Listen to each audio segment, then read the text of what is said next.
Hi, this is the M.L.M for the Soul channel, and if you've never actually watched any of my videos yet, and you want to understand what is this all about, then definitely check out my first video, because that will explain to you more exactly what it means.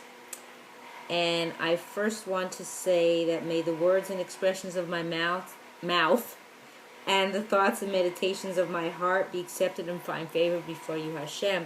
And I also want to say that everything I share with you here is part and parcel of what I'm dealing with myself. So I don't want to feel like this is exclusive of me. This is actually, everything I say is inclusive of me. And I've been through my own stuff, so to speak, in dealing with it and trying to make the best of it. And that's the way we really need to think. So let's talk about that today a little. I'm not sure of a title for a topic, but I also want to say that I need to thank some people who have taken me on this journey and have inspired me greatly.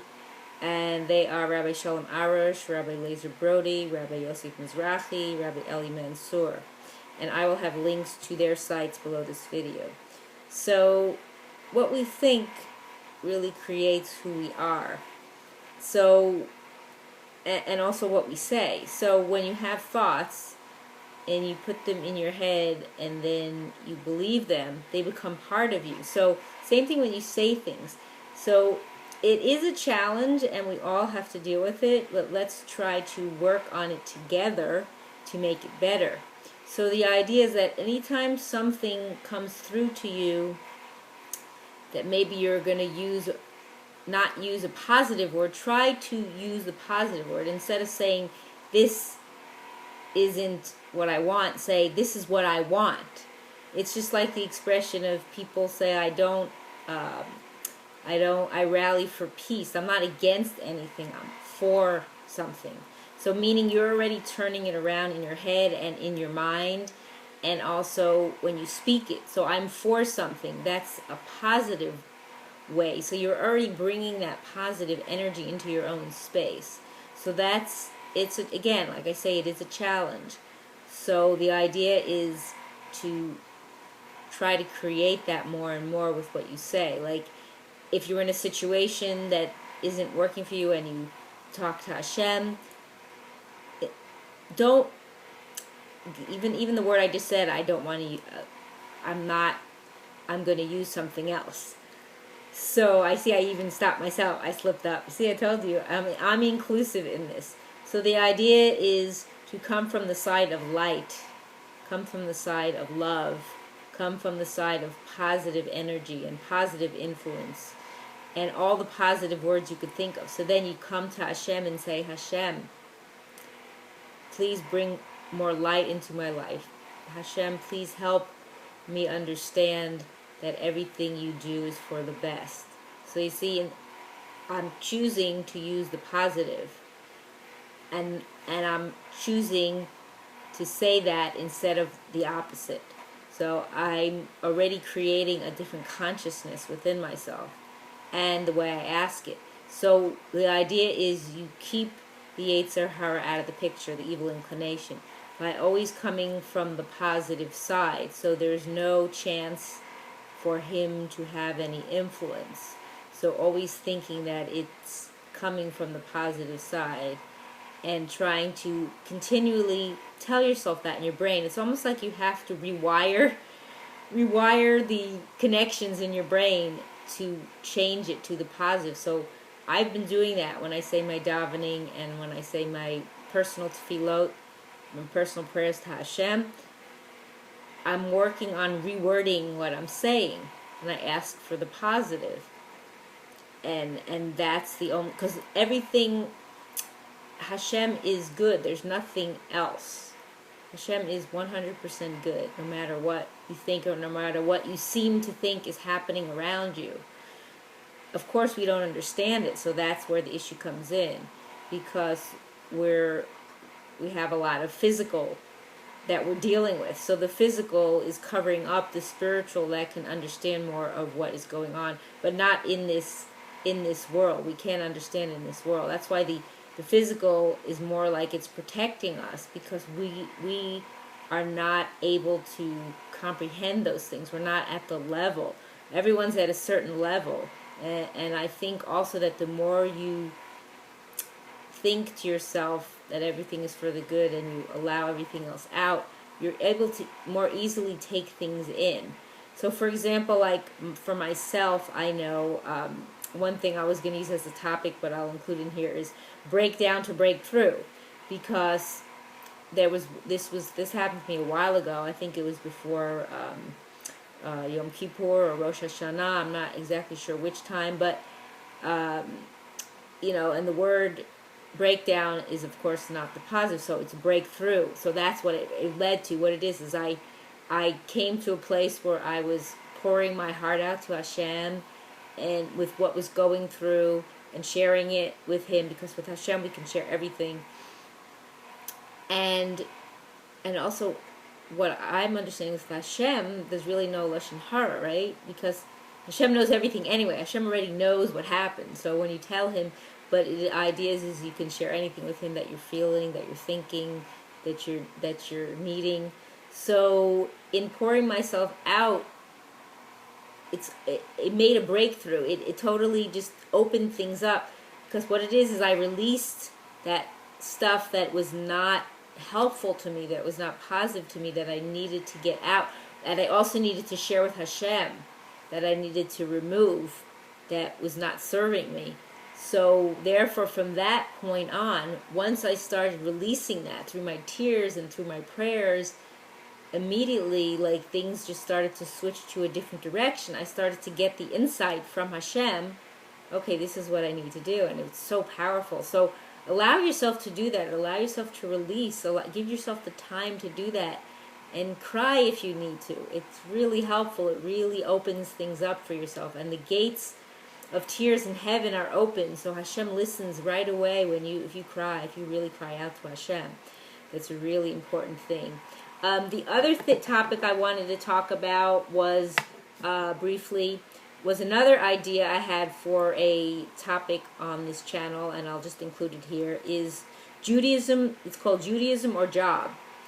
And the reason I came up with this title that I'm including here, so this is more like a miscellaneous talk that I'm giving. So what it is choices. Are you gonna, what comes first in your life? What's most important?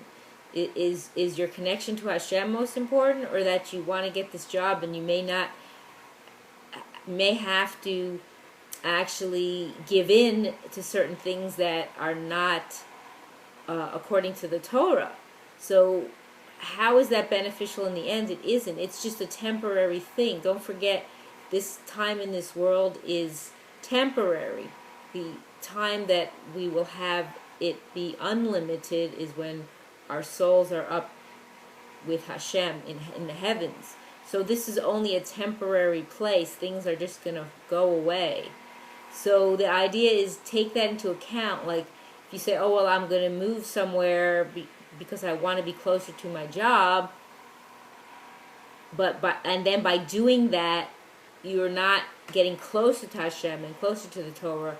You're not near places where you can be around people that have a community, so you're connected to people.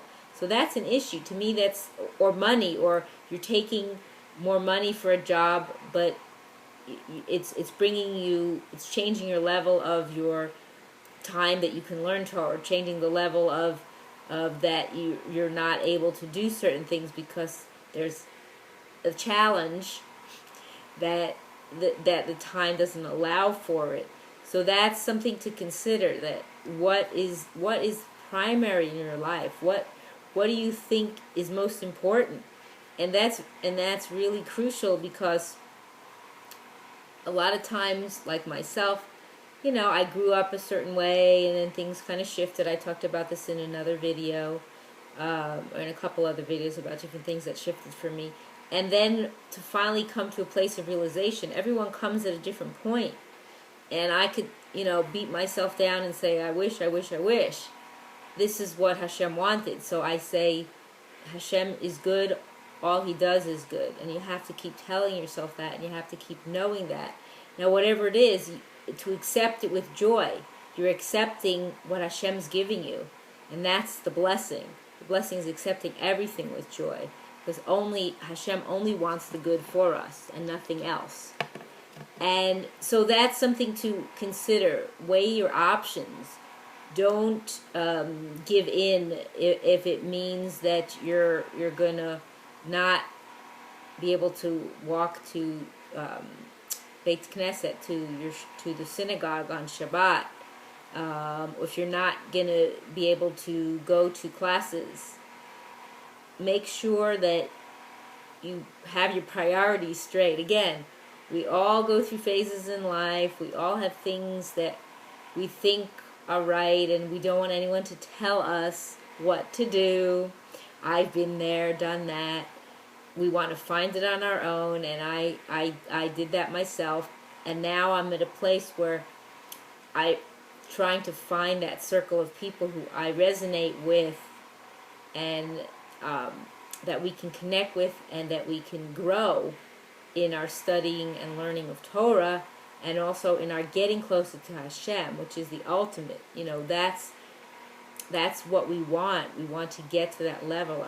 Our soul has to merit getting closer to Hashem. We have to do our part. Now we have to work at it.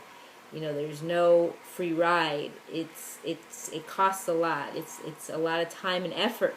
You have to give that. But once you give it, it's enjoyable. You keep enjoying it. I know for myself that I can listen to lectures nonstop. I mean, I love it. Especially, I listen a lot to divineinformation.com, which is Rabbi Yosef Mizrahi's site. I just love it. I'm working on the computer. I'm listening.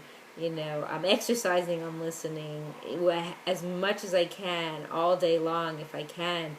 Besides the times when I'm davening or doing things where I can, or on Shabbat when I, can't listen.